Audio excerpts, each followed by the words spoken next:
হায় high রে, মেয়া মানুষের বোঝা বড় তাই বারে। এই হাসিনা যে অভিনয় শিখাছে বুঝলেন, হাসিনা ওই আবার কি করে, এই একটা টিস্যু লাই আর চোখত কিন্তু পানি নেই, ওর লাকত পানি ঘিন্না লাগে। কে রে তোর চোখত পানি নেই, লাকত পানি। দেশের জন্য কি করি, আমার কোনো কিছু দরকার নেই, আমার বাপ নেই, তোর কিছুই লাগবে না। এক আনুমানিক চুন্নি থেকে যে রূপপুর জেলা, ওখান থেকেই এই শালার বেটা হাসিনা আর ওর বোন তিনজন মিলে 55,000 কোটি টাকা এক জায়গার থেকে মারছে, এক জায়গার থেকে। কথা কন না কেন, কথা কন না কেন?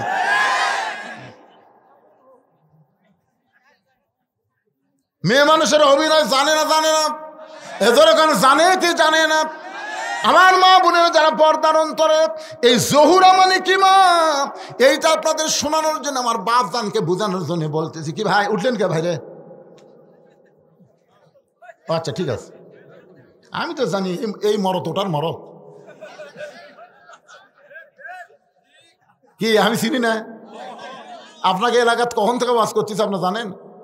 আমার এমন একটা মোটর সাইকেল ছিল, দাওয়াত দেওয়ার সময় শর্ত দিতাম, ভাই আমি তো রাতের বেলা আসা পারবো না, মোটর সাইকেল সকালবেলা আমাকে হাফ মাইল পেলা লাগবে, টেকা যা দেশ দিয়ে, কিন্তু মোটর সাইকেল ঠেলা লাগবে, কারণ স্টার্ট লাই না। এই শর্তের পর দাওয়াত আপনাকে এলাকাতে আছে মোটর সাইকেল নিয়ে, স্টার্ট ধরে না ভাই রে, ঠান্ডায় খেলে ঝুমে আছে। আমি সেই বক্তারে পাগলা, সেই সময় থেকে আর আমার অসনে একই দোস্ত, ঠিক নাই? আপনাকে বোর্ডের হাট একবার আসছিলাম, পানি হলো, হ্যাঁ সবার জন্য সেই পাইকারি হারে দেওয়া হবে আজকে। তার মানে কি বুঝতেছেন, এই দুই হাত খালি দোয়ার হাত না, এই দুই হাত হলো বাতিলের বিরুদ্ধে অস্ত্র ধরার হাত।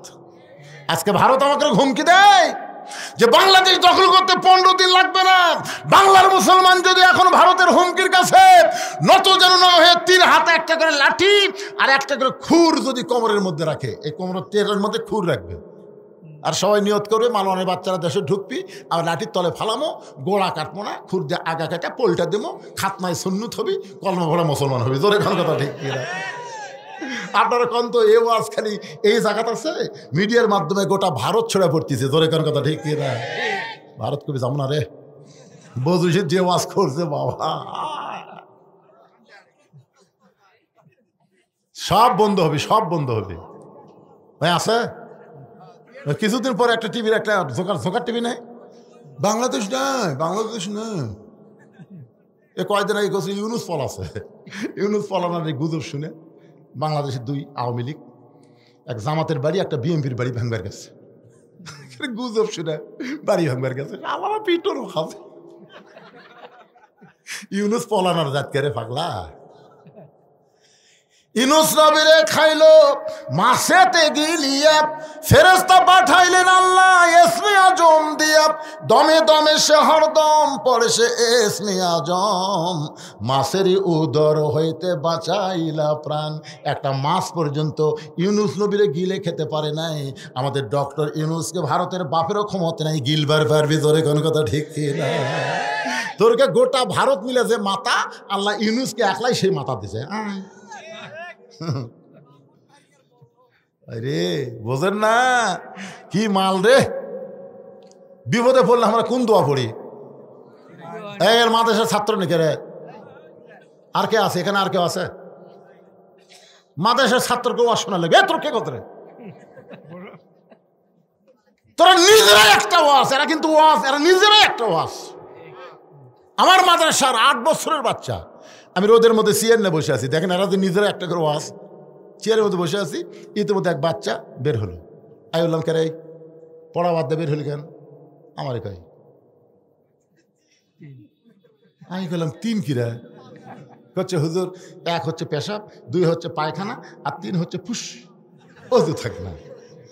তা আমি বললাম তুই কি করবি? বললাম অজু করার জন্য আইসি। হুজুর ঝোঁকের পড়ে তো ঝোঁকে পড়তে পড়তে ফসকে বের হয়ে গেছে। আমি বললাম অজু ছাড়াই কোরআন পড়া দেবে, যা অজু ছাড়াই কোরআন পড়া দেবে পাগলা, যা। না হুজুর অজু ছাড়া পড়া দেবে, যা। আমি বলতেছি পড়া যাবি, তুই বল আলেম না, বল আলেম রে। তখন কয় হুজুর, আবার কয় অজু ছাড়া, এই ঠান্ডার মধ্যে অজু লিখবে, অজু ছাড়া পড়া যাবে। আমার দাবনিতে ওই ভিতরে ঢুকলো। আমি মনে করলাম আমি তো ঢুকলো রে, কিন্তু কি করে দেখা লাগবে, চেয়ার বসতে তো দেখা যাবে না। আস্তে করে চেয়ার ছেড়ে জানলার কাছে যে ফাঁকটা দেখতেছি, ওই দরজার ফাঁকত ঢুকে আছে। ওই কোরআন শরীফের কাছে বসেনি, দরজার ফাঁকত ঢুকে আছে, খালি ফাঁকটা দেখতেছে। আমি চেয়ার থেকে উঠলেই আমি বাড়াবি, আমি উঠে জানলার কাছে যাচ্ছি, ওটাই খেয়াল করেনি। ওই দরজাটা বাইর হতে আমি আবার ওই মাটিতে বসে বলতেছি, হুজুর আপনি আমাকে মারেন, কাটেন, যা ইচ্ছে তাই করেন, আমি অজু ছাড়া আল্লাহর কোরআন ধরবো না। আমি তখন বুকের মধ্যে নিয়ে কইলাম, বাজান তুই না আমার ওয়াজের ফ্যাক্টরি রে। মাইনা ভাকি যারা মাদ্রাসাত পড়ে তারা এক একজন এক একটা কোরআনের ফ্যাক্টরি। জোরে কোন কথা ঠিক কিনা? তোর কাউকে আর শোনা লাগবে না, যে কটা উঠি বসলু করে।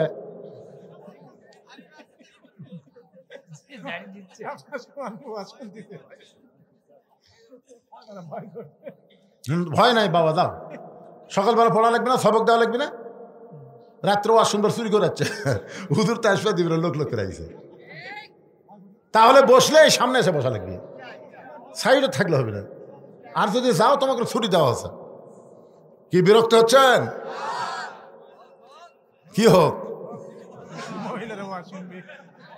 সবার ওয়াজ আসতেছে, একটু মনোযোগ দিয়ে শুনবেন। আল্লাহ নবী যেই মাত্র দোয়া করবার চাইছে, এমন সময় আল্লাহ তাআলা কোরআনের আয়াত নাজিল করেছে। এটা দোয়ার আয়াত না, এটা হলো জিহাদের আয়াত। ইয়া আইয়ুহান নাবিয়্যু হারজিল মুমিনিনা আলাল কিতাল। হার্স মানে সৈন্য, সৈন্য। আপনার সাহাবীদেরকে আপনি সৈন্য হিসেবে গড়ে তোলেন। সঙ্গে সঙ্গে নবী দোয়া বাদ দিয়ে বললেন, এই সাহাবীরা, তোমাদের মধ্যে এমন কি কেউ আছো যে মহাবীর আমর আমার কাছে আসার আগেই ওই আমরের সামনে দাঁড়াবা, এমনকি কেউ আসো? প্রত্যেকটা সাহাবী মাথা নিচু করে চিন্তা করতেছে, প্রতি সন্ধ্যায় 21 কেজি খায়, আমরা বছরেও তা খাই না। একটা সাহাবী বছরে যা না খাই প্রতি সন্ধ্যায় খায়, তাহলে 3 সন্ধ্যায় 63 কেজি। আর যে তরবারি নিয়ে যুদ্ধ করে, তরবারির ওজন হলো 3.5 মণ। তাহলে আর দেহ কত বড় রে। সবাই যখন চিন্তা করতেছে কি করি কি করি, এমন সময় পিছন থেকে হযরত আলী নামাছে, মাত্র 13 বছর বয়স। কয় বছর? মাত্র 13 বছরের বাচ্চা হযরত আলী বলতেছে, হুজুর ওই আমরের সামনে আমি দাঁড়াবার চাই। রাসূল বলেন, বস বস। বয়স হয়নি, খালি ফসফস। আল্লাহ রাসূল বলেন, সাহাবীরা রে, ওই মহাবীর আমর কিন্তু আসতেছে। ওই মহাবীর আমর আমি নবীর কাছে আসার আগে তার সামনে কে দাঁড়াবার পারবা? শট করে আলী দাঁড়ায় বলতেছে, রাসূলুল্লাহ আমি আমরের সামনে দাঁড়াবার চাই। আল্লাহ রাসূল বলেন, আয়। এবার আর বসতে বলে না, আয়। হযরত আলী যখন নবীর সামনে দাঁড়াইছে, রাসূল বলে, আলী তুই আমার আপন চাচাতো ভাই। তোর বাবা আবু তালেব যখন দুনিয়া থেকে বিদায় নিল, তখন তুই আর তোর ভাই জাফর ইবনে আবি তালেব, এই 2 ভাইকে আমার হাতে দিয়ে বলেছে, নবী গো, ও আব্দুল্লাহ তিমপোলা, আমি তোমার চাচা, তোমাকে লালন পালন করেছি সন্তানের মতো। আমার 2টা সন্তানকে তুমি দেখাশোনা করবা। তোমার বাবা আবু তালেব দুনিয়া থেকে বিদায় নেওয়ার পরে তোমরা 2 ভাই আমার সন্তানের মতন। আজকে আমাকে হত্যা করার জন্য রওনা দিয়েছে, আর তোমাকে যদি আমরের সামনে পাঠায় দে, তাহলে লোকজন মনে করবে মুসলমান নবী বাঁচার জন্য ছোট্ট একটা বাচ্চাকে এত বড় বীরের সামনে পাঠায় দিছে। সঙ্গে সঙ্গে হযরত আলী নবীর কপালে চুমাতে বলে, রাসূলুল্লাহ আল্লাহর ঈমান আমার ভিতরে, নবীর প্রেম আমার কলিজায়। এই 2টা পাওয়ার নিয়ে শুধু আমর না, পৃথিবীর তামাম বাতিলের সামনে আমি আলী একা দাঁড়াবার চাই। যেমন সর্বপ্রথম দাঁড়া ছিল রংপুরের আবু সাইদ। আবু সাইদ খালি এই পথ না দেখালে আমাকে অবস্থা খালি টাইট। চিন্তা করে দেখেন, এটা কিন্তু জাতা বিরক্ত করে, মার মার। এই যে শহীদের মৃত্যুতে একটা পিঁপড়া কাটার চাইতো যন্ত্রণা কম, আবু সাইদের অবস্থা আমরা দেখে বুঝলাম। প্রথম গুলি লাগছে, আপনার বলেন তো, আমি কিন্তু জুম করে কাছে না ভিডিও দেখলাম, আবু সাইদ একটা বারের জন্য বলে নাই ও মারে বাবা, ও মারে বলেনি। চিন্তা করে দেখেন, গুলি লাগছে, ওই আবার সামনে যায়, আবার গুলি করে, আবার সামনে যায়। পরে যখন আবার গুলি করেছে, কোনো চিৎকার নাই, কান্নাকাটি নাই, দুই বন্ধু এসে যখন ধরেছে তখন টলে পড়ে গেল। এখান থেকে বোঝা গেল বাতিলের বিরুদ্ধে যারা জীবন দেয় এদের জীবন জীবন না, এদের জীবন হলো শাহাদাত। জোরে বলেন ঠিক কিনা? কি মনে করছেন বাজান? আমরা চিন্তা করি আর বউ আছে, ছোল আছে, জীবন দেবো না, আমাকে আজরাইল ধরার কোনো টেনশন নাই। 15 বছর, হ্যাঁ, ওয়াজ করে বাড়ি যেয়ে পারবো কেন? কোন জায়গায় যে পুলিশ গাড়ি নিয়ে বসে আছে, আল্লাহ কাই পাগলা হুজুর, তুই পুলিশের ধান্দা করিস, আজরাইল খাড়াই আছে এই সাইডে। যা মাশাআল্লাহ, আমরা দেখছি ইয়ামিনকে যখন গাড়ি থেকে ফেলে দিল, দেখেন না আপনারা, দেখেন কত বড় নির্মম। গাড়ি থেকে একটা ছেলেকে এরকম টেনে ফেলে দিল, তারপরে ছেলেটা যখন গাড়ির কাছে পড়েছে তাকে আবার টেনে এই ফার তুলো, তখন দেখেন ছেলেটা একদম এরকম করতেছে না? চিন্তা করে দেখেন, শালা প্রচণ্ড হাসিনা রে, তো কি করি রে। তারপরও বাংলাদেশ সারবার চাইছিল না। আর্মির যিনি প্রধান উনি বললেন, আমি আপনার দায়িত্ব নেব না, কারণ যে হারে আসতেছে। কি স্বরাষ্ট্রমন্ত্রীর কাছে পুলিশের আইজি কি বলছে? স্যার আপনি যে বলেন গুলি করেন, আমি তো গুলি করতেছি, গুলি করি, ওই জায়গা ফাঁকা হয় না স্যার, ওই পড়ে যায় আর একজন খাড়া হয়। হ্যাঁ, না না, সে চিন্তা করে দেখেন যে গুলি করতেছি, ও মারে বাবারকে দৌড় মারলে তোর দেখা থেকে আরো 3টে দৌড়াবি, পড়ে যায় আর একজন খাড়া হয়। তার মানে বোঝা গেল তয়রান আবাবিল তারমিহিম বিহিজারাতিন মিন সিজ্জিল ফাজআলাহুম কাআসফিম মাকুল। কি মনে করছেন বাবা? আবার মাঝে মধ্যে চট করে আসবি, চট করে আসবি। আমার এতই হাসি লাগে, মেম্বার থেকে মন্ত্রী বলতে বলে গেছে, চট করে আসবি। আজকে একজন ডক্টর ইউনূসের বিরুদ্ধে পোস্টার বিলি করতেছে, দেখেন না আপনার ফেসবুকে, এই পোস্টার দিয়েছে বাবা, সেই দেওয়া দিছে। খালি বিএমপি না লরম না কাটলে বুঝলেন, এই শালা করে কোথা সাইজ হলো উনি। আল্লাহর বান্দার একটু মনোযোগ দিয়ে শুনবেন। হযরত আলী বলতেছে, রাসূলুল্লাহ, আল্লাহর ঈমান আমার ভিতরে, নবীর প্রেম আমার কলিজায়, শুধু আমর নয়, পৃথিবীর তামাম বাতিলের সামনে আমি আলী একাই দাঁড়াবার চাই। ইত্তাকু ফিরাসাতাল মুমিনিনা ফাইন্নাহু ইয়ানজুরু বিনূরিল্লাহ। নবী আলীর দিকে তাকায় দেখি, ও বাবা রে, এটা একটা ইমানই রে। ওসমান, লব্বাইকা রাসূলুল্লাহ, দোয়া করবার কথা বলছিল, দোয়া লাগবে না? তোমার বাড়িতে কি তরবারি আছে? ওসমান কয়, হুজুর আমি কি জঙ্গি যে আমার বাড়ির তরবারি থাকবে? তরবারি নাই, একটা ছুরি আছে হুজুর, ওই কুরবানির সময় উঠ জব করি। তা আল্লাহ রাসূল বলে, ওটাই নিয়ে আসো। ওসমান এক দৌড়ে গিয়ে বাড়ির থেকে একটা ছুরি নিয়ে আসলো। রাসূল মাথা থেকে মাত্র 27 ইঞ্চি, ওজন হলে 1 কেজি। কয় কেজি? আর কয় মন আনতেছে? 3.5 মন। 1 কেজি 27 ইঞ্চি একটা ছুরি। হযরত আলী নবী দিয়ে বলে, আলী রে, এই ছুরিটা নিয়ে আমরের সামনে তুমি দাঁড়িয়ে যাও। তার মানে বোঝা গেল ছুরির সামনে, তরবারির সামনে তসবিহ টুবি চলবে না। তরবারির সামনে ছোট হোক, ওদের থাকবে অ্যাটম বোম, আমাদের থাকবে পাথর। ওরা অ্যাটম বোম মারবে আর আমরা পাথর মারবো। পাথর আর অ্যাটম বোম একত্র হয়ে দুইজন মাটির পড়ে, ইসাব্বিহু লাহু মা ফিস সামাওয়াতি ওয়াল আরদ। অ্যাটম জিকির করতেছে, আল্লাহ আল্লাহ আল্লাহ, জিকির করতে করতে আল্লাহ কয়, বাংলাদেশের মাটি হলো উর্বর ভালো, তুই আর অ্যাটম থাকবো, তরমুজ হয়ে যা। যেই তরমুজ হচ্ছে, ছেলেবেলারা বাড়াছে, বাড়ি থেকে বিশাল একটা তরমুজ পড়ে আছে। কিরে তরমুজ 80 টাকা কেজি, এত বড় তরমুজ পড়ে আছে। ওরা বাড়ির থেকে চাকুটাগুলি এসে তরমুজ কাটা খাচ্ছে, বুঝলেন? ওরা অনুবীক্ষণ যন্ত্রটা দেখতেছে, দূরবীন যন্ত্র দেখতেছে, কিরে আমাকে অ্যাটমের খবর কি? হায় হায়, মিল্লাত আবিকুম ইব্রাহিম ওয়া সাম্মাকুমুল মুসলিমিন, জাতির পিতা আগুনের চুলা শান্তির বাগান পাশে, আর এরা ভারতের অ্যাটম তরমুজ করছে, তরমুজ কাটা খাচ্ছে। চিন্তা করছেন আপনি? আপনি কি বুঝতেছেন? ফালিয়াবুদু রব্ব হাযাল বাইত আল্লাযী আত'আমাহুম মিন জু'ইন ওয়া আমানাহুম মিন খাউফ। ওই ঘরের মালিকের গোলামি করো। আল্লাহ বলেছেন রিজিকের কোনো পেরেশানি হবে না। ওরা চিনি বন্ধ করে দিবে, পেঁয়াজ বন্ধ করে দিবে, আলু বন্ধ করে দিবে। আমি আল্লাহ আসমান থেকে তোমাদের রিজিকের ফয়সালা করব। জোরে কোন কথা ঠিক কি না? ওয়া আমানাহুম মিন খাউফ। ওরা যতই অস্ত্রের ভয় দেখাক আমি আল্লাহ তাআলা পুরোপুরি নিরাপত্তা দিয়ে দেব। সুবহানাল্লাহ খান না কেন?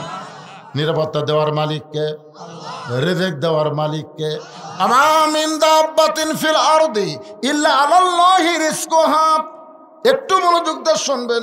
হযরত আলী ওই তরবারি নিয়ে মারছে দৌড়। পিছন দিক থেকে রাসূল ডাকে, আলী রে তোমার একটা ছুরি দিলাম, ছুরি নিয়ে তুমি দৌড় মারতেছো, আস্তে আস্তে হেঁটে যাওয়াও তো পারো। আলী বলতেছি ইয়া রাসূলুল্লাহ, অনেক আগে আমর আপনাকে হত্যা করার জন্য রওনা দিয়েছে, আমি হেঁটে হেঁটে না যে দৌড়ে গিয়ে আমরকে এমনভাবে পজিশনে ওকে সাইজ করতে চাই, আপনার পবিত্র চেহারা দেখার আগে ওই আমর যেন আল্লাহর জাহান্নামে যায়।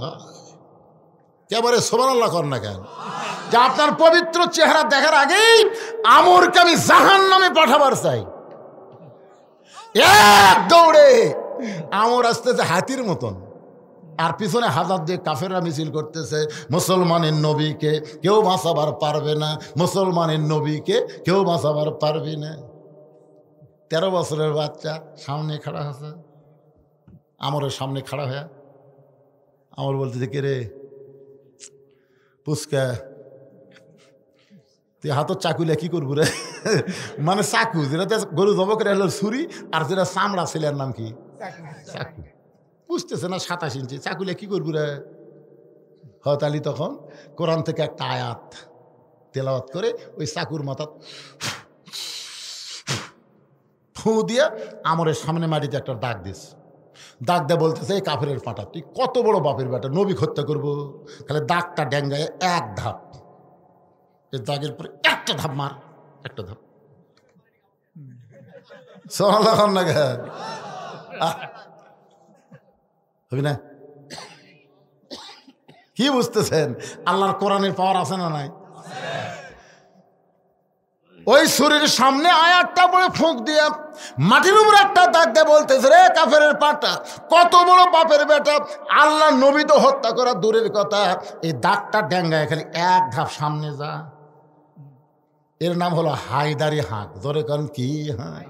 রাসূল বলেছেন, আমার আলী যখন হায়দারি হাঁক দেয়, ওই হাঁকে আল্লাহর আরশের মধ্যে কম্পন ধরে যায়। মুসলমানের এরকম একটা হাঁক হুক থাকার দরকার আছে না নাই? আছে। কে আপনি ফজর নামাজ পড়েন, আপনার আগে পড়ে না কে? কে রে বাপ? বাবা ও আব্বা, আপনি একে একে ফজর পড়েন, আপনার ছেলে পড়ে না কেন? আপনি কেমন মরদ মানুষ, এশার নামাজ মসজিদে পড়েন, আর আপনার বউ স্টার জলসা বাংলা দেখে কেন? আছেন না নাই? মারছেন কোনোদিন? মারছেন? আপনি তো লেবাসো মার্কা স্বামী, লন্ডেস মার্কা। মায়েরা পর্দার অন্তরে যারা বসে আছেন, কিছুক্ষণ পরে আপনাদের ওয়াজ আসতেছে, কারণ হোসেন বলবে আমার মা শুধু খাতুনে জান্নাত না, আমার মা হলো ফাতেমাতুজ জোহরা। আছে না নাই? 1 নম্বর হলো আমার নানা শুধু বিশ্ব নবী না, আমার নানা হলো বিশ্ব নেতা। আমার বাবা শুধু বিশ্ব আলেম না, আমার বাবা হলো বিশ্ব বীর। এই বিশ্ব বীরের উপর কথা বলতেছি। এই ছেলে পেলে মনোযোগ দিয়ে শুনতেছে পার হ। তুই কত বড় বাপের বেটা, দাঁতটা ডেঙে এক ধাপ সামনে যা।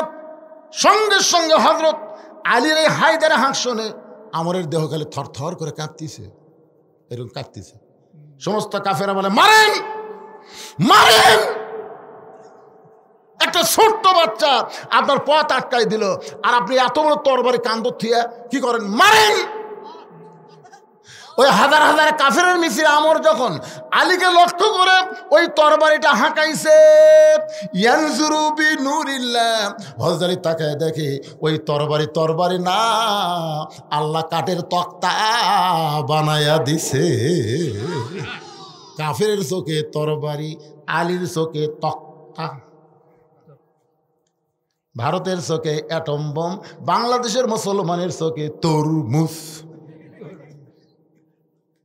ফেরাউনের চোখে সাগর, মুসার চোখে রাস্তা। জোরে ঘর কথা ঠিক কি না? ফেরাউনকে সামনে সাগর, মুসা কয় আল্লাহ, ফেরাউন হক সাগর দেখায়, আল্লাহকে লাঠি নাই, মার বাড়ি। এক বাড়িতে 12 লাইন রাস্তা। সোমার না কর না কেন? এখন আপনার বলেন, তরবারি যদি তক্তা দেখবার পায় তার কিরকম সাহস হয়? আমার হাতত আছে এটা কি 22 ইঞ্চি হোক, কিন্তু কি কথা কর না কেন? আর আর হাতত কি 1 লাফ হাইজাম, 1 লাফ তক্তার উপরে উঠে বিসমিল্লাহ কয়া 22 ইঞ্চি, আমরের ঘাড়ও 22 ইঞ্চি, ছুরিও 22 ইঞ্চি, খাপের খাপ মুনতাজের বাপ, খাপে খাপ মুনতাজের বাপ, খালি 22-22 মিল হয়েছে, কেবল এরকম ঠেকাইছে। সঙ্গে সঙ্গে আমরের দেহ একদিকে, কাল্লা একদিকে, সমস্ত কাফের মারছে দৌড়। কিছু আগে যে কাফের মিছিল করছিল, মুসলমানের নবীকে কেউ বাঁচাবার পারবে না, একটা কাফেরও নাই। সমস্ত কাফের আমরকে ছায়া যখন দৌড় দেয়, এমন সময় আল্লাহর নবী হযরত আলীর কাছে, আলী রে, আলী বলতেছে, আল্লাহর শপথ করে বলতেছে, আমি মারিনি হুজুর, আমি মারিনি, খালি ঠেকাছি, খালি ঠেকাইছি। আর 2 টুকরা হয়ে গেল। রাসূল বলে, আলী চুপ চুপ, খবরদার, এই কথা কাউরে কয় না, আমাকে যা কোসা কোসা, আর দান কাউরে কয় না। কি না হুজুর, আল্লাহ শপথ করে বলতেছি, খালি ঠেকাছি। শুধু ঠেকানোর সঙ্গে সঙ্গে 2 টুকরা কেমনে হয়ে গেল। রাসূল বলে, আলী রে, আজকে আমি বলবো না, সময় সুযোগ পেলে একদিন তোমাকে বলবো।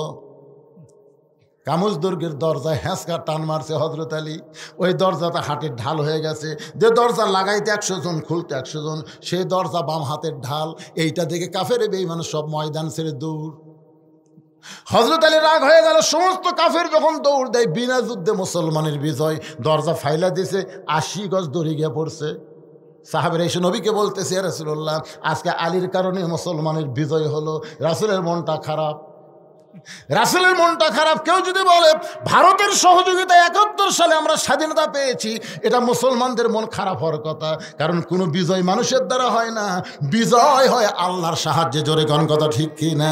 ইজা জা আনাসরুল্লাহি ওয়াল ফাত ওয়া রাআইতান নাসা ইয়াদখুলুনা ফি দীনিল্লাহি আফওয়াজা। আপনারা বলেন তো, 24 সালের 5ই আগস্টে যে বিজয় আমরা পাইলাম, এই বিজয় কিন্তু ছাত্র জনতার জীবনের মাধ্যমে নয়, এই বিজয়টা হলো আমার আল্লাহর সাহায্য। কথা বলেন, কথা বলা লাগবে, ঠিক? আপনি দেখছেন 5ই আগস্টের দিন দেখছেন, ওটা তো ঢাকার কথা আছে 6 আগস্ট। কয় আগস্ট? 6 আগস্ট না? ঢাকা অ্যাটাক হবে কয় আগস্ট? কিন্তু 5ই আগস্ট কে ডাকালো? বুঝেন না? একদিন আগেই আমি খালি ফেসবুক তুলছি, শালা পলক তো ইন্টারনেট বন্ধ করে দিছে, ভিপিএন দিয়ে চালু করে। 12টা পর্যন্ত একটা লোকও ঢাকাত নাই। এই দিনের 12টা পর্যন্ত একটা লোকও ঢাকাত নাই। আমি চিন্তা করলাম, কে রে, আজকে যদি ছাত্ররা মিস করে, আগামীকাল থেকে আমার ওপর চলবে। আমি মনের দুঃখে মসজিদে গেলাম। মসজিদে যে কোরআন শরীফ পড়তে পড়তে একসময় আমি নিজেই জোহরের আজান দিলাম। আজান দেওয়ার পরে নামাজ পড়ে আসতেছি না, 2টার দিকে আসি। আর বউ বলতে, কে গো মসজিদে কি ঘুমাইলা নাকি? না, ঘুম নেছিনি।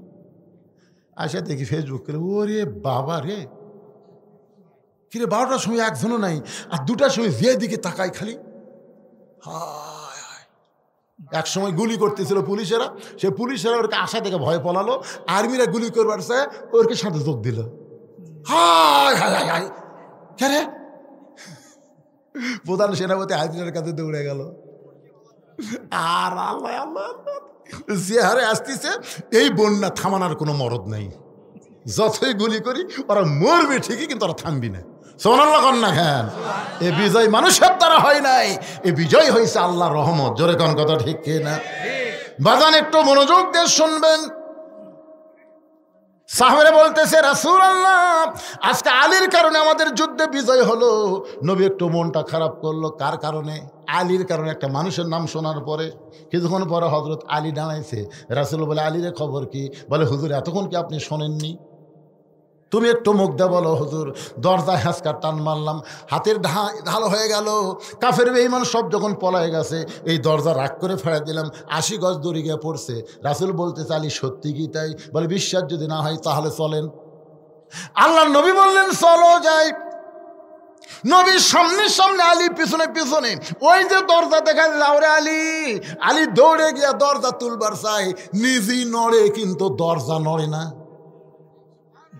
হুজুর এই দরজায় হাসকা টান দিলাম, ঢাল হলো, এই দরজা ফেলে দিলাম, 80 গজ দড়ি গিয়ে পড়লো। এখন সেই দরজা নিজেই নড়তেছি কিন্তু দরজা নড়ে না। রাসূল বলে, আলী রে, আল্লাহ রাস্তায় যখন কেউ জিহাদ করে তখন মনে করবা সে একলা থাকে না, তার সঙ্গে কে থাকে। তুমি আমরকে যখন শুধু ছুরি লাগাইছা, বাদ বাকি কাম কে করছে? আলী, তুমি যখন জিহাদের ময়দানে আল্লাহর জন্য যুদ্ধ করতেছিলা, তুমি যখন দরজাকে ঢাল বানানোর জন্য হ্যাঁচকা টান মারছা, তখন তোমার হাতের সঙ্গে আল্লাহর কুদরতি শক্তির হাত ছিল, এই জন্য তোমার হাতে দরজা ঢাল হয়ে গেল। আলী রে, তুমি যখন দরজা ফাইলা দিছো তখন তুমি একলা দেও নাই, আল্লাহর শক্তি তোমার হাতের সঙ্গে ছিল, এই জন্য 80 গজ দড়ি গিয়ে পড়ছে। এখন তুমি আলী একলা হয়ে গেছো, তোমার সাথে আল্লাহ নাই, এখন তুমি নড়তেছো কিন্তু দরজা নড়ে না। এই জন্য বাতিলের বিরুদ্ধে আমরা যখন জিহাদের ডাক দেব, জিহাদের সৈনিক হব, কখনো মনে করবেন না আমরা একলা আছি ভাইজান, আমাদের সঙ্গে আল্লাহ থাকবে। ওয়া মাকুম আইনা মা কুনতুম। বান্দা তুমি আছো যেখানে, আমি আল্লাহ আছি সেখানে। লিল্লাহে তাকবীর। রে জিদের সামসারা, তোমরা বলতেছ আমার মা খাতুনে জান্নাত। আমার মা শুধু খাতুনে জান্নাত নয়, আমার মা হলো ফাতেমা তো জোহরা। আমি মেয়েদের জন্য 4-5 মিনিট একটু ওয়াজ করবো, আপনার কি বিরক্ত হবেন ভাই? বিরক্ত হবেন? কারণ আমাদের মায়েরা যদি ভালো না হয়, আমরা ভালো হয়ে কি লাভ? আর মায়েরা তো খুব বেশি আইছে, জায়গায় হচ্ছে না। হ্যাঁ হ্যাঁ, কি হলো? ফাতেমা তো জহুরা। জহুরা, জহুরা মানে কি রে? মুসলমানরা, আজকে আমাদের ঘরে ঘরে যেটা আছে সেটা কি? ওটা জহুরা। এতে কি মাল! হায় হায়, কারেন্টের ফ্যান বন্ধ করে দিয়ে তাল পাকার বাতাস করতেছে। স্বামী কয়, কে গো, কারেন্ট নাকি আছে? তো কারেন্টের ফ্যান বাদ দিয়ে তাল পাকা কেন? কয়, এই ফ্যানই তো আমার সতী, এই ফ্যান যদি আপনাকে বাতাস দেয় তাহলে আমি জান্নাত কেমনে পাবো? এই জন্য ফ্যান বন্ধ করে আমি বাতাস করতেছি। স্বামী কয়, আল্লাহ রে, এটা বউ না রাবিয়া বসিনি রে। কিছুক্ষণ পরে ডান হাতে বাতাস করে আর বাম হাতে স্বামীর মাথার চুল টানতেছে, কপাল টিপা দেয়, ভুরু টানে, পায়ের বুড়াঙ্গুলি ফুটাই দেয়। স্বামী বলে, আল্লাহ, এমন বউ যেন বাংলার ঘরে ঘরে জন্মায়। বউয়ের এরকম খেদমতে স্বামী খুশি হয়ে গেছে। কিছুক্ষণ পরে বউ কাঁদতেছে। স্বামী কয়, কি হচ্ছে গো, কান্দো কে? কান্দার কারণ গো তোমাকে বলবো না। স্বামী কয়, ময়না কো, তুমি আমার এত খেদমত করতেছে, ফ্যান বন্ধ করে পাঙ্খার বাতাস করতেছে, আমার কপাল টিপতেছে, চুল টানতেছে, বুড়াঙ্গুল টানতেছে, ক ময়না ক। না, কব না।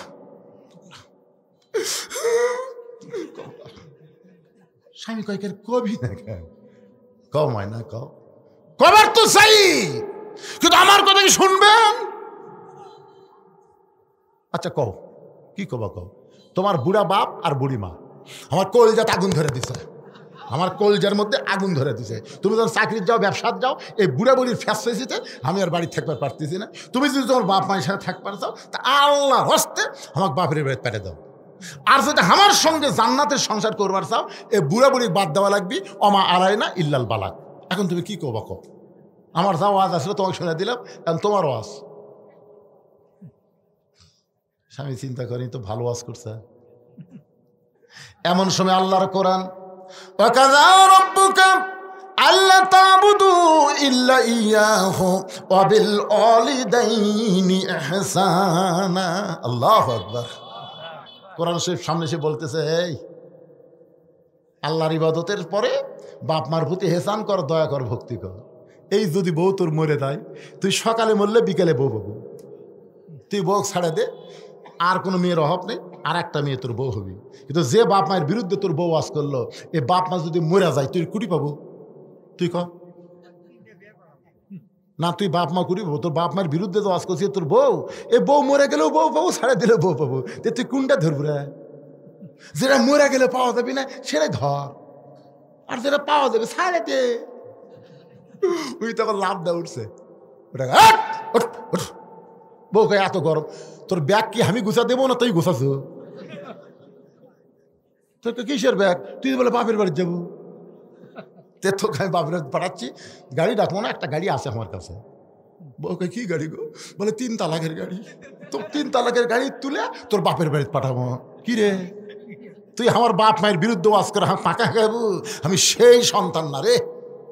তখন বউ দৌড়ে এসে পাও ধরা কয়, আমি আপনার পরীক্ষা করলাম, আসলে আপনি আল্লাহর ওলি গো। হায় হাই রে, মেয়া মানুষের বোঝা বড় দায় বারে। এই হাসিনা যে অভিনয় শিখাছে বুঝলেন, হাসিনা ওই আবার কি করে, এই একটা টিস্যু লাই আর চোখত কিন্তু পানি নেই, ওর লাকত পানি। ঘিন্না লাগে কে রে, তোর চোখত পানি নেই, লাকত পানি। দেশের জন্য কি করি, আমার কোনো কিছু দরকার নেই, আমার বাপ নেই, তোর কিছুই লাগবে না। এক আনুমানিক চুন্নি থেকে যে রূপপুর জেলা, ওখান থেকেই এই শালার বেটা হাসিনা আর ওর বোন 3 জন মিলে 55,000 কোটি টাকা এক জায়গার থেকে মারছে, এক জায়গার থেকে। কথা কন না কেন, কথা কন না কেন?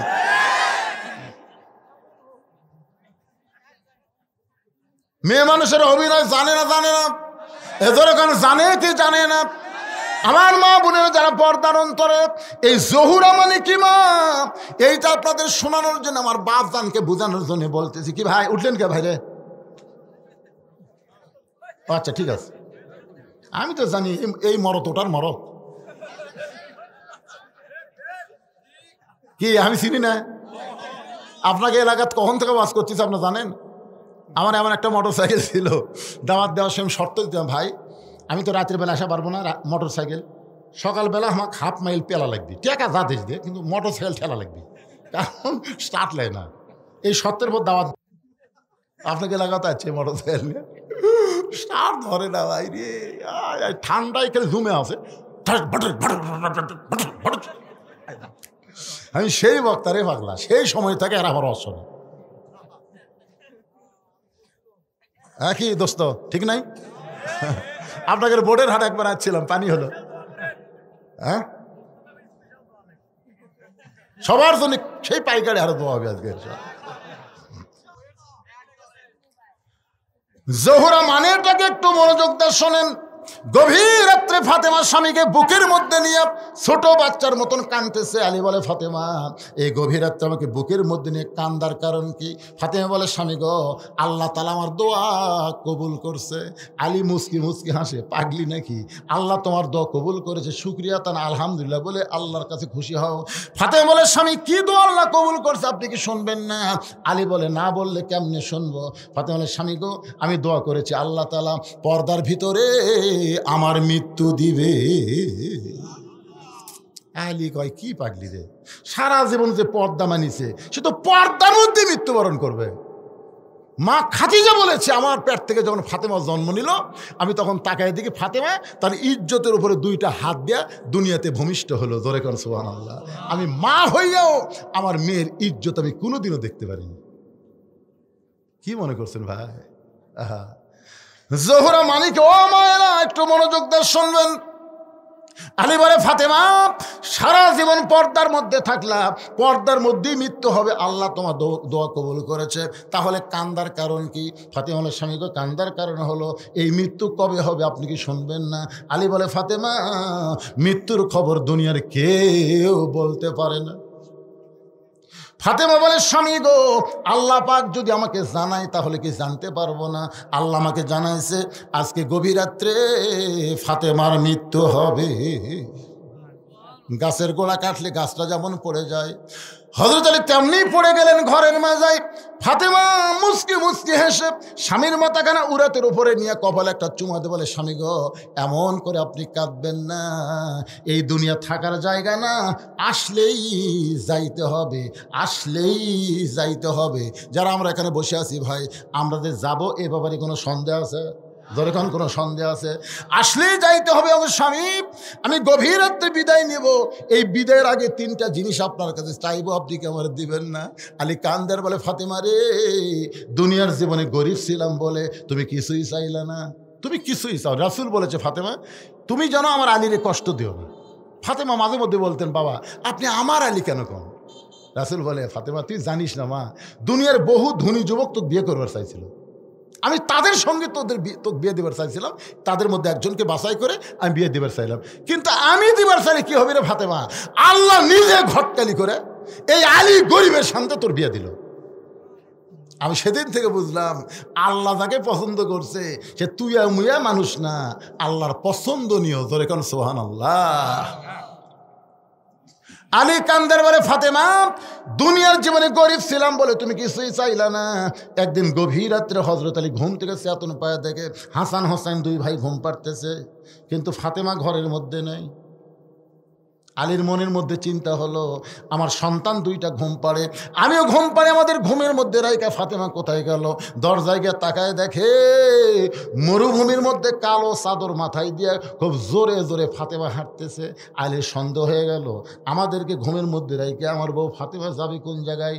নিরাপদ দূরত্ব পিছনে বজায় রেখে হযরত আলী হাঁটতেছে। নবী যেই ঘরে ঘুমাই ওই ঘরে জানলার পাশে দাঁড়ায় ফাতেমা বলে, বাবা আজকে যদি আমার মা দুনিয়াতে জীবিত থাকতো, মায়ের কাছেই কথা বলতাম, কিন্তু মা খাদিজা দুনিয়া থেকে বিদায় নিছে। বাবা আমার দুঃখের কথা আমি কাকে বলবো? বাবা মেহেরবানি করে একটু দরজা খুলে দেন। আল্লাহ নবী যখন দরজা খুলে দেয় ওই সময় ফাতেমা ঘরের মধ্যে ঢুকলো। হযরত আলী দৌড়ে গিয়ে জানলার কাছে কানটা লাগায় শুনতেছে, দেখি নবীর মেয়ের সাথে কি গল্প করে, আমার বিরুদ্ধে কোনো গল্প হয় কিনা। এইটা শোনার জন্য হযরত আলী যখন কানটা লাগায় দেয়, এমন সময় রাসূল বলে, ফাতেমা তুই একা একা কেন ঘরে ঢুকলি? মা আমার আলীকেও ঘরের মধ্যে নিয়ে আয়। জোরে কান সুবহানাল্লাহ। জানলার কাছে কান লাগায় কি আছে? কথা কান কি আছে? রাসূল বলে, ফাতেমা তুই একা একা কেন ঘরে ঢুকলি? মা আমার আলীকেও ঘরের মধ্যে নিয়ে আয়। ফাতেমা কান্দের বলে, বাবা আমার স্বামী সারাদিন কলেমার দাওয়াত দিয়ে বেড়াইছে, মানুষকে কোরআনের শিক্ষা দিয়েছে, দুনিয়ার কাজকাম করতে গিয়ে শরীরটা ক্লান্ত হয়ে ঘুম পাড়তেছে। আমার হাসানও ঘুমাই, হোসেনও ঘুমাই, তাদের বাপও যখন ঘুমাই, ওই সুযোগ আমি একা একা আপনার কাছে আইছি। বাবা মেহেরবানি করে একটু বাতি জ্বলান, মেহেরবানি করে একটু বাতি জ্বলান। রাসূল বলে, ফাতেমা কি বলবি বল, বলে তাড়াতাড়ি চলে যান। ফাতেমা বলতেছে, বা বহুদিন বলেছি কিন্তু কাম হয় নাই, আজকে একটু বাতি জ্বলান, আমি একটু আপনাকে দেখাবার চাই। নবী যখন ঘরের মধ্যে বাতি জ্বলাইছে এমন সময় ফাতেমা দুইটা হাত নবীর দিকে বাড়ায় দেয়। ওই বাতির আলোতে নবী দেখতে পায় হাতের তালু আছে, কিন্তু তালুর উপর চামড়া নাই, দুইটা হাত গোস্তের টুকরার মতন লাল দেখা যায়। সঙ্গে সঙ্গে নবী ঘরের কোনায়, আল্লাহ তোমার মেয়ে নাই, তোমার সন্তান নাই, তোমার বাপ নাই, তোমার মা নাই, কিন্তু আমি নবী আমার মেয়ে আজকের যে অবস্থায় দুইটা হাত আমার দেখাইছে। আল্লাহ কত ধনী বিয়ে করবার চাইছিল ফাতেমাকে, তুমি ঘটকালি করলা গরিব আলীর সাথে, আমার মেয়ের এই কষ্ট আমি কেমনে সইব আল্লাহ। এই কথা যখন নবী আল্লাহকে বলতেছে, এমন সময় ফাতেমা মাথায় ঘোমটা দিয়া নবীর ঘর থেকে যখন বাইরে যায়, রাসূল বলে, ফাতেমা আমি তোর বিরুদ্ধে কিছুই বলিনি মা, তুই কেন মাথায় ঘোমটা দিলি? ফাতেমা বলে, বাবা আপনি কার বিরুদ্ধে বলেছেন? আপনি কি জানেন বাবা, আল্লাহর পরে কাউকে যদি সেজদা দেওয়ার হুকুম থাকতো তাহলে আপনি বলেছেন মেয়েরা তার স্বামীকে সেজদা করবে। ওগো আল্লাহর নবী, এই কথা শোনার পরে ফাতেমা বিশ্বাস করেছি আল্লাহর পরে কেউ যদি ফাতেমার কাছে দাঁড়িয়ে হয় ওই মহান ব্যক্তি হলো তার স্বামী। আপনি স্বামীর বিরুদ্ধে কথা বলবেন আর আপনার সাহায্যের আমার দরকার নাই। এই বলে ফাতেমা যখন রওনা দেয়, হযরত আলী পিছনে পিছনে দৌড়ে আর বলে, ফাতেমা রে দুনিয়ার জীবনে গরিব ছিলাম বলে তোমারে কিছুই দিবার পারিনি ফাতেমা, আজকে গভীর রাত্রে দুনিয়া থেকে বিদায় নিবা, এই বিদায়ের আগে তুমি কি চাও ফাতেমা? বলে, আমার এক নম্বর চাওয়া হলো আমাকে রাতের বেলায় আপনি দাফন করবেন, রাতের বেলায় মরবো, আর দিনের বেলা কবর দিবেন হবে না, আমার কবরের খবর মানুষ জানতে পারে, এই রাতের বেলায় আমাকে দাফন করা লাগবে। ওগো স্বামী, আমার দুই নম্বর চাওয়া হলো আমার কোনো জানাজার ব্যবস্থা করবেন না, রাতের বেলা দাফন করে আমার কোনো জানাজার ব্যবস্থা করবেন না।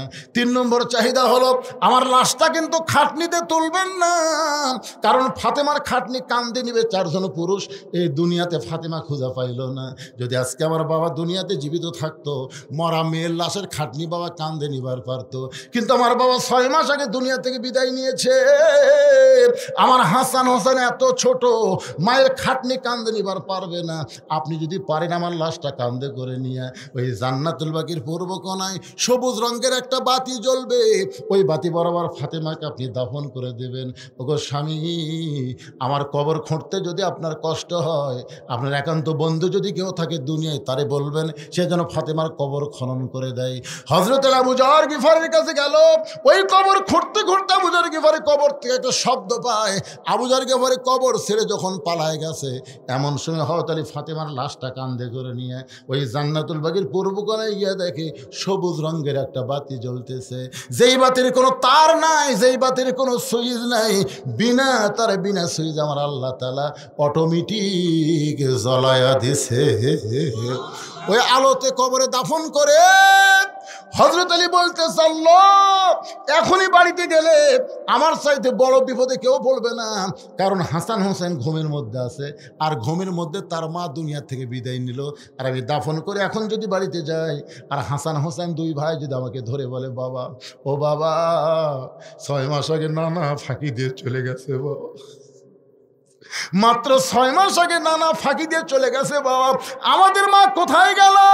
ও বাবা, যেই মা রাতের বেলা আমাদের বুক থামড়ায় থামড়ায় ঘুমায় দিছে, সেই দরদের মা কোথায় গেছে? আলী কান্দের বলে, আল্লাহ রে, এখনই বাড়িতে গেলে হাসান হোসেন যদি জানতে চাই, আমি যদি বলি তোমাদের মা মারা গেছে, হাসান হোসেন যদি বলে, বাবা কবর কোথায় দিলেন, আমরা কি দুই ভাই মায়ের কবরটা দেখতে পারবো না? আমি দুই ভাইকে যদি নিয়ে আসি, আর কবরের পাশে যদি ওরা কান্দে কানতে কানতে যদি সকাল হয়ে যায়, তাহলে মদিনার মানুষ জানতে পারবে হাসান হোসেন যেখানে কাঁদতেছে ওইখানে তাদের মায়ের কবর আছে। আল্লাহ, ফাতেমা বলেছে গোপন আমাকে দাফন করবেন, দূরের কোনো মানুষ যেন না জানে, আমি কি করব আল্লাহ? এই বলে হযরত আলী যখন কাঁদতেছে, ওই অটোমেটিক বাতিটা আল্লাহ লিভায়া দিছে। বাতি যখন নিভে যায়, হযরত আলী আফসাল তো দেখতে পায় কয়েকটা পুরাতন কবর দেখা যায়, এইমাত্র ফাতেমার কবর দিয়েছে, সেই কবর আর ওইখানে নাই। হযরত আলী পুরাতন কবরের মধ্যে ফাতেমার নতুন কবর খুঁজে পায় না, গোটা জান্নাতুল বাগী দৌড়ে আর বলে, ফাতেমার কবর এখনই কবর দিলাম, সেই কবরটা গেল কোন জায়গায়? কে যেন বলে, আলী রে, ফাতেমা পর্দানিশি, আমি আল্লাহ জহুরা ডিগ্রি দিয়া ফাতেমার কবরটাকে কিয়ামত পর্যন্ত পর্দা করে দিয়েছি। জহুরা মানে কি, এইটা আমি আপনাদের বলবো। আর হযরত আলী ওই যে ছুরির মুখে একটা আয়াত পড়ে ফুঁক দিছে, ওই আয়াতটা আজকে আপনাদের সামনে বলবো। ওই আয়াত পড়ে আমল করবেন, দরজা খুলে ঘুম পাড়বেন, চোর ভুলেও আপনার বাড়ি ঢুকবে না। লাগবে না আয়াত? লাগবে না? লাগবে না? তো তাহলে শুনবেন না জহুরা মানে কি, আর এই আয়াতটা কি? কারা কারা শুনবেন? আল্লাহকে একটু হাত দেখান তো দেখে। লিল্লাহু আকবার, হাত নামান। লিমা তাকুলু মা লা তাফালুন। আপনারা কিন্তু শুনবার চাইছেন, এখন না শুনে যদি চলে যান, না না, সব কি একটাই? এই ছেলেরা যদি কোরআনের মাহফিল করাতে আপনারা কি খুশি না বেজার? তাহলে আমি যদি আপনাদেরকে বলি যে এই ছেলেরা কোরআনের মাহফিল প্রতি বছর করুক, এটা যদি চান, তাহলে আপনাদের ভিতরে আল্লাহর 10টা বান্দা চাই, একটা কোরআন শরীফ দান করা লাগবে। একটা কোরআন মানে 500 টাকা দান করলেই একটা কোরআন দানের সওয়াব আল্লাহ আপনার আমল নামায় দিয়ে দেবে। এরকম 10 জন আল্লাহর বান্দা আপনাদের মধ্যে আছে, যেহেতু 500 টাকা দিয়ে একটা কোরআন দানের সওয়াব এই কোরআনের মাহফিলের জন্য আমি আল্লাহর কাছে পাওয়ার চাই। এই নিয়তে একটা আল্লাহর বান্দা দাঁড়ান তো, যেহেতু 500 টাকা দিব লগত, এটা কিন্তু কোরআন টাকা লগত নাই, নাই লগত নাই। হ্যাঁ আসেন, এই দেখেন, আসেন বাবা, আসেন। কি পাখরি?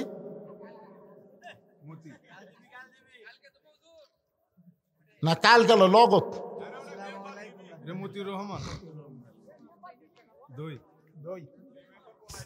এই শোনেন শোনেন, কোনো দিকে কোনো সাইড কথা মারবেন না।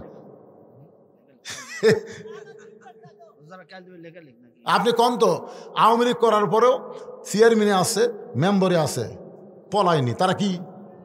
তারা আমাদের ভাইরে পাগলা, এরা আমাদের ক্ষতি করেনি, এরা কোনো মানুষকে কষ্ট দেয়নি। ধরে কোন কথা কর না, হ্যাঁ ঘরের তলে কে রে কলা খাইনি, তো কলা খাওয়ার কথা খুঁজি আমি? খালি বলছে একদল খাইয়া গেছে আর একদল খাবি। কারা কারা গরম হচ্ছে? কোন কারা কারা গরম হচ্ছে? যারা খাবি তারাই তো গরম হচ্ছে। ধরে কোন কথা ঠিক না? আজারি সাহেব কি করছে? একদল খাচ্ছে, একদল খাওয়ার জন্য দাঁড়িয়ে আছে। সেটা কোন দল?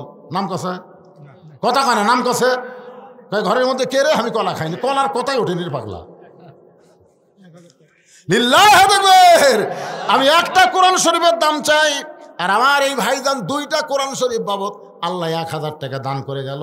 এই সুযোগে দেখেন কয়টা হলো গরিন ভাই। আল্লাহর আরেকজন বান্দা কোরআন বাবদ 500 টাকা দান করে দিল।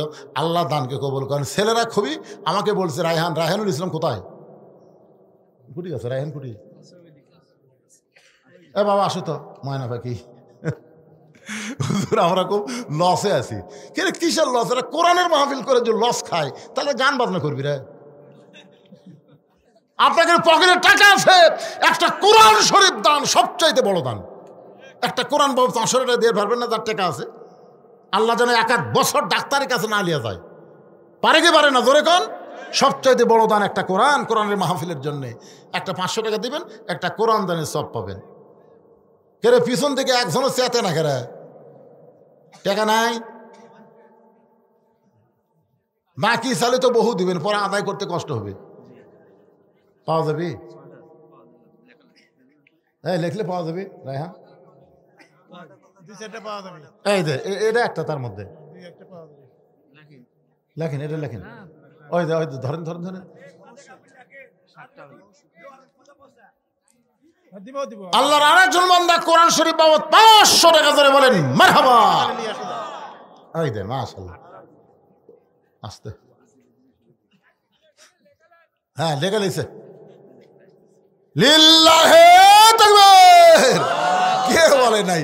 এই সাইড থেকে চেতিছে রে, ওই ধারে তো একটাও নাই। আপনাকে কি বলছি? উঠে যাওয়া চলবি না, উঠে আসা যাবে না। আমি বলছি উঠে বাড়ির যাওয়া যাবি না। এটি উঠে আসলে ক্ষতি নাই তো, উঠে আসেন। হ্যাঁ আসেন আসেন আসেন। আল্লাহর একজন কোরআন শরীফ বাবদ 500 টাকা দান করলো। আল্লাহ দানকে কবুল করেন, আল্লাহুম্মা আমিন। এই যে এতগুলো আমন্ত্রিত অতিথির নাম দিছে, এরা দিছে কে বাবা? রায়হানুল ইসলাম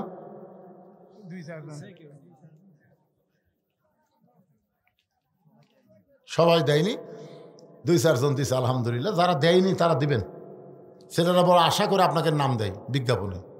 ফাঁকি দেন, ফাঁকি দিবেন না। যদি থাকেন দিবেন। কয়টা হলো?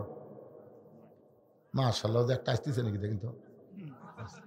মাশাআল্লাহ, লিল্লাহি তাকবীর। 10টা হয়ে গেছে। আপনারা কি মনে করছেন পাওয়া যাবে না? হ্যাঁ, আর একটা কোরআন শরীফ আছে, ওটা হাফিজি কোরআন শরীফ না, এটা হলো আমরা সাধারণ লোকেরা পড়ি, মাত্র 200 টাকা হলেই পাওয়া যায়। এরকম 10টা কোরআন শরীফ 200 টাকা করে। কোরআনের মাহফিলে 10 জন আল্লাহর বান্দা চাই, মাত্র 200 টাকা। ভাই একটা 200 টাকা দিবেন, একটা কোরআন দানের সওয়াব আল্লাহ আপনার আমল নামায় দিয়ে দিবে। 200 টাকা ভাই, 200 টাকা। বাপ মা কবরের কাছে ভাই, বাপ মার জন্য দান করে হুজুর, আর বাপ মা দুনিয়াতে নাই হুজুর, বাপ মার সম্পত্তি আমি খাচ্ছি হুজুর, আজকে বাপ মার জন্য 200 টাকা দিলাম, একটা কোরআনের সওয়াব যেন আল্লাহ আমার বাপ মার কবরে দিয়ে দেয়। মাশাআল্লাহ। আমি চাইলাম 200, দিয়ে গেল 500, হয়ে গেল 11। নিতে কোনো অসুবিধা নেই, কিন্তু 200 করে চাইছি। এই 200 চাও মাত্রই মুরব্বী লাভ দিয়ে উঠছে, আমি দেখছি খেয়াল করে। কে বা কত দিলেন? 300? কে 100 বেশি দিলেন কে? মাশাআল্লাহ, খুশি হয়ে তুই 200 টাকা 300 দিছি, এরা খুশি হয়ে দিচ্ছে, আর এরা চেতিছে না পারে।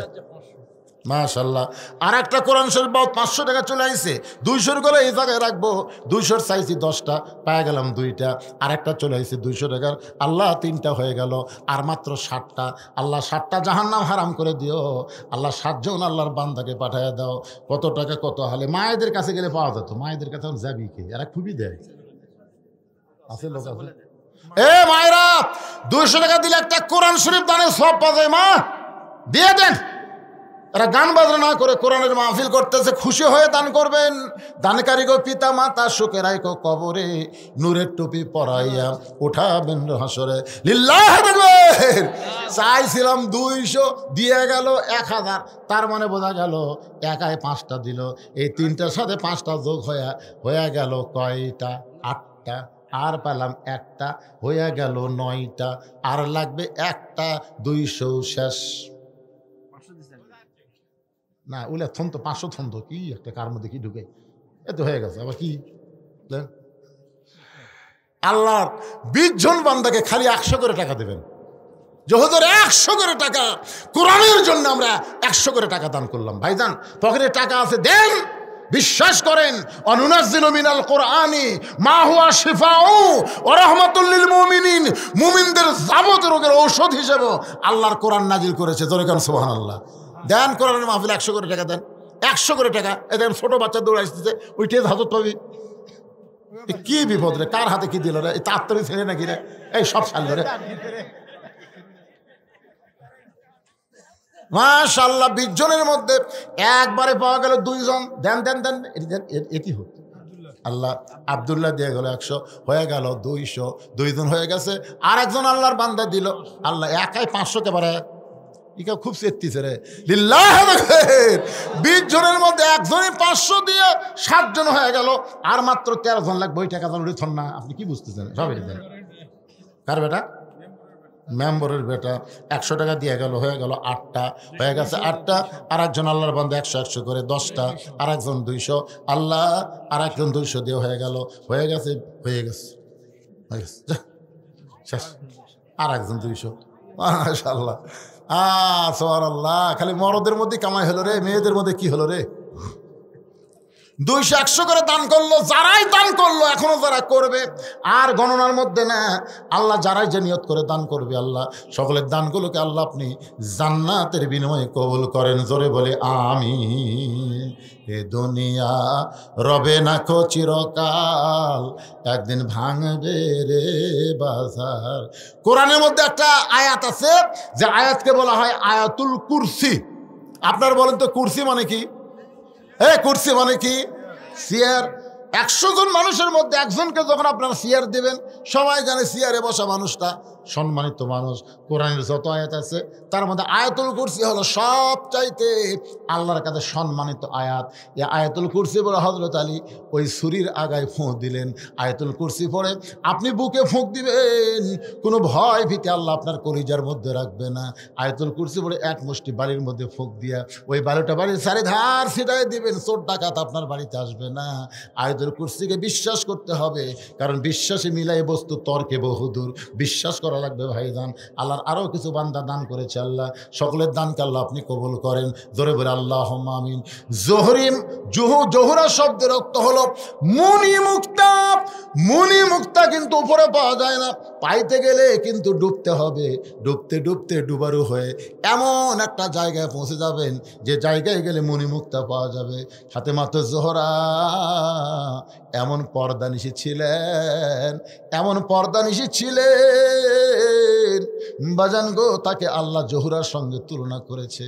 আপনারা দেখবেন একটা ছাগল নিয়ে যদি আপনাদের এখানে যে জায়গাটা আছে, কি জায়গাটা, বোর্ডের বাজার যদি প্রদর্শনী হয়, একটা ছাগলের প্রদর্শনী হবে, একটা মানুষে কিন্তু সেই ছাগল দেখবার যাবে না। আর যদি বলে হরিণীর প্রদর্শনী হবে, সবাই দেখতে যাবে। ছাগল যেখানে সেখানে ভ্যা ভ্যা করে, এই জন্য মানুষের কোনো আকর্ষণ নাই। আর হরিণী জঙ্গলের মধ্যে গোপনে পর্দায় থাকে, এই জন্য মানুষের আকর্ষণ বেশি। মেয়েরা যত পর্দার মধ্যে থাকবে, আল্লাহর আইন পর্দাকে মেয়েরা যদি গ্রহণ করে নেয়, অকরনা ফি বুয়ুতিকুন্না ওয়ালা তাবাররাজনা তাবাররুজাল জাহিলিয়াতিল উলা। ও মায়েরা, আপনার যত গোপনে থাকবেন, পর্দার মধ্যে থাকবেন, এই জহুরার মতো আমল করবেন, আল্লাহ আপনাদের তত সম্মান বাড়া দিবে, মহারণা নগদ দিবে, একটা টাকাও ডিমান্ড নেবে না। ধরে কোন ঠিক কি না? আমাদের বাংলাদেশে মহারণাই বাকি, ডিমান্ড নগদ। আপনারা বলেন তো, যে বিয়াতে মহারণা বাকি ডিমান্ড নগদ নেয়, এই বিয়া হয়? কথা কয় না বারে। এই বিয়া যে মৌলবি পড়ায় তার কি হবে? মৌলবি জানে যে মহারণা সব বাকি, ডিমান্ড সবই লগত। এই বিয়ার যারা সাক্ষী হবি তার কি খবর কি? কথা কয় না। এই বিয়াতে যারা বরযাত্রী হবি তার কি খবর কি? একটা শোনেন, একটা খারাপ জিনিস উৎখাত করবার গেলে সর্বাত্মক সহযোগিতা বন্ধ করা লাগবে। জোরে কর কথা ঠিক কি না? প্রত্যেকটা হুজুরের আগে শোনা লাগবে, কে ভাই মহারণার খবর কি? তো কই মহারণা 1 লক্ষ টাকা নগদ, নাকফুল বাবদ 1000, আর ডিমান্ড 3 লাখ, সব নগদ। আপনি মৌলানা ওই বিয়া 300 টাকা না পেলে কি হবে? আপনি খবর আমি পড়াবো না। যে মৌলবীর কাছে যাবি কয় না, মহারণার লগত দিয়ে ডিমান্ড লেওয়া চলবি না, আমি বিয়ে পড়াচ্ছি। যারা বরযাত্রী হবে তারা কয় কি খবরে মহারণা দিব? কয় না ভাই, যাচ্ছি না, যা, তোর বিয়া না খালি কি হবে? আলু ভর্তাতে ভাত খামো, তেল লাইতে ঘুম পারবো। ধরে কোন কথা ঠিক কি না?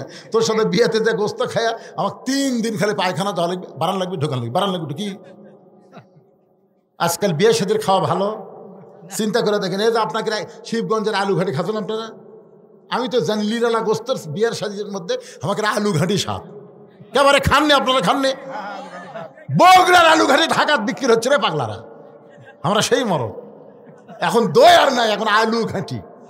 আয় আয় কি যে আলু স্বাদ ভাই, খালি অনেক আলুর মধ্যে একটা গোস্তর টুকরা বলে বলে কি মধু খাচ্ছি রে। ও সুবহানাল্লাহ খান। আল্লাহ আজকের এই মাহফিলের বক্তা শ্রোতা সকলকে আল্লাহ কবুল করো, জোরে করো আমিন। আস্তাগফিরুল্লাহ রাব্বি মিন কুল্লি জামবি ওয়া তুবু ইলাইহি লা হাওলা ওয়ালা কুওয়াতা ইল্লা বিল্লাহিল আলিয়্যিল আযীম। আল্লাহুম্মা সাল্লি আলা মুহাম্মদ, আল্লাহুম্মা বারিক আলা মুহাম্মদ। সকলে হাত তুলে আল্লাহুম্মা আমিন।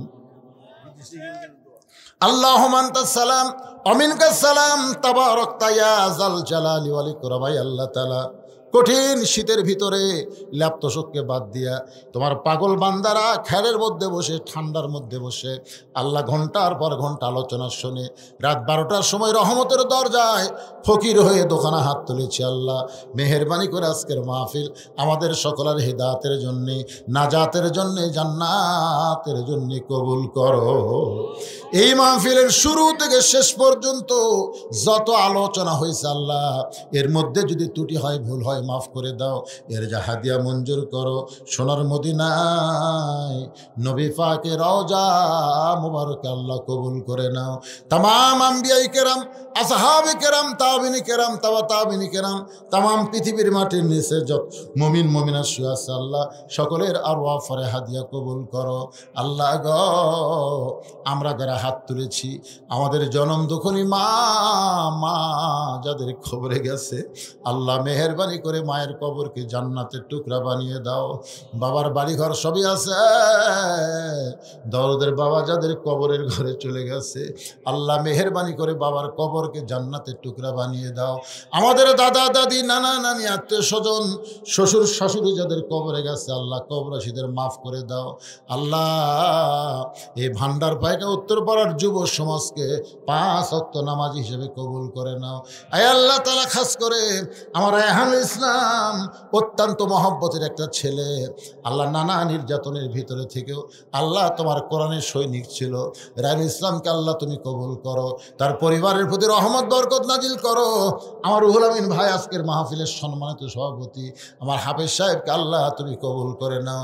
যে যুবকেরা কষ্ট করে মেহনত করে এত সুন্দর আয়োজন করেছে, এই যুবকগুলোকে আল্লাহ জান্নাতের যুবক, কোরআনের সৈনিক হিসেবে কবুল করে নাও। আজকের মাহফিলে যারা সর্বাত্মক সহযোগিতা করলো, বুদ্ধি দিয়ে, অর্থ দিয়া, সাহায্য দিয়ে আল্লাহ, সকলের এই সাহায্যকে আল্লাহ সর্বাত্মক কবুল করে নাও। আল্লাহ গো, আমরা কোরআন শুধু ওয়াজ শুনবো না, বাংলার জমিনে কোরআনের শাসন দেখতে চাই। একটা বারের জন্য হলো আমাদেরকে দেখার তৌফিক দিয়ে দাও। আল্লাহ আমি গুনাহগার বলে দোয়া ফিরাই দিও না আল্লাহ। এতগুলো মানুষের মধ্যে যা 2 খানাত কবুল করো, সেই 2টা হাতের ওসিলে আজকের মাহফিলকে আল্লাহ তুমি কবুল করে নাও। আল্লাহ আয় আল্লাহ তাআলা, আমার মা বোনেরা পর্দার অন্তরে বসে বসে ওয়াজ শুনেছে আল্লাহ, আবিদা সালিহা পর্দার সে কবুল করে মা ফাতেমার চরিত্র দান করে দাও। আমি অসুস্থ, আমার মতো অসুস্থ হয়ে যারা হাত তুলেছে আল্লাহ, সবাইকে সুস্থতার নিয়ামত দান করে দাও আল্লাহ। আজকের মাহফিলের সম্মানিত সহসভাপতি, সম্মানিত প্রধান অতিথি, বিশেষ অতিথি, সম্মানিত অতিথি, আমন্ত্রিত অতিথি আল্লাহ সবাইকে কবুল করে নাও আল্লাহ। সুবহান রাব্বিকা রাব্বিল ইজ্জাতি আম্মা ইয়াসিফুন ওয়া সালামুন আলাল মুরসালিন ওয়ালহামদুলিল্লাহি রাব্বিল আলামিন। ওয়াল আখিরাতি কালিমাতুন ইনদাল মাউতি। সকলে পড়েন লা ইলাহা ইল্লাল্লাহু মুহাম্মাদুর রাসূলুল্লাহ সাল্লাল্লাহু আলাইহি সাল্লাম। আসসালামু আলাইকুম ওয়া রাহমাতুল্লাহি ওয়া বারাকাতুহু।